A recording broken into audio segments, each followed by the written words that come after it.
জনতার বিধান শিরোধার্য, একে অমান্য করার কোনো অবকাশ নেই। দেশের নির্বাচন কমিশন যেহেতু এই ফলাফল মান্যতা দিয়েছে, তাতে আর কি বলার থাকতে পারে। রবিবার আগরতলার দলীয় দপ্তরে বসে দিল্লির বিধানসভা নির্বাচনী ফলাফলের পরিপ্রেক্ষিতে প্রতিক্রিয়ায় এমনই জানিয়েছেন রাজ্যের বিরোধী দলনেতা সিপিআইএম রাজ্য সম্পাদক জিতেন্দ্র চৌধুরী। প্রতিক্রিয়ায় জিতেন্দ্র চৌধুরী জানিয়েছেন, বিজেপির দিল্লি জয় আসলে কংগ্রেসের জন্য ভোট কাটাকাটির ফলেই হয়েছে। আপ সরকারের কাজকর্মের প্রশংসায় পঞ্চমুখ ছিলেন জিতেন্দ্র চৌধুরী। তার মতে, কেজরি স্রোতের বিপরীতে দাঁড়িয়ে মুন্সিয়ানার সঙ্গে কাজ করে দেখিয়েছেন। নতুন সরকারের কাজকর্মের বিচার করবেন দিল্লিবাসী। শুনবো কি বলছেন জিতেন্দ্র চৌধুরী। গণরায় অবশ্যই সবার জন্য শিরোধার্য।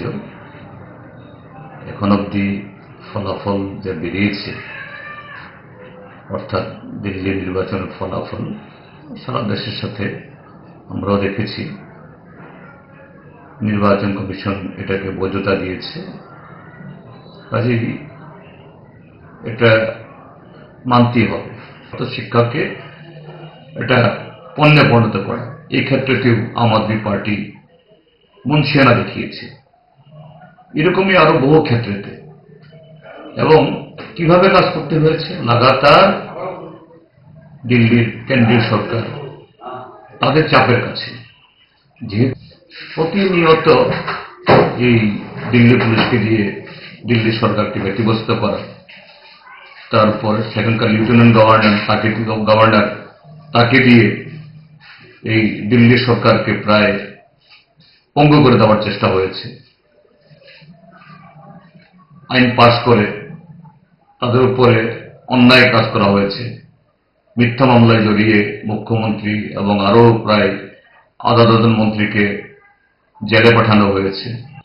যদি ভোট ভাগাভাগি না হতো, কংগ্রেস যদি আলাদাভাবে না দাঁড়াতো, যে ইন্ডিয়া মঞ্চ তৈরি করে গত লোকসভা নির্বাচনে লড়াই হয়েছে, সেরকম যদি হতো, প্রাথমিকভাবে যে রেজাল্ট আসছে, প্রায় 14টা আসনে বিজেপি জিততে পারত না, অর্থাৎ সরকার তৈরি হতো না। কাজে এইভাবে বিষয়টা দেখতে হবে। ভালো খাবার দেখে অম্বলের কথা মনে পড়ে, তার সমাধান 5 দশক ধরে গ্যাস, অম্বল ও পেটের সমস্যার একমাত্র সমাধান গ্যাস নল।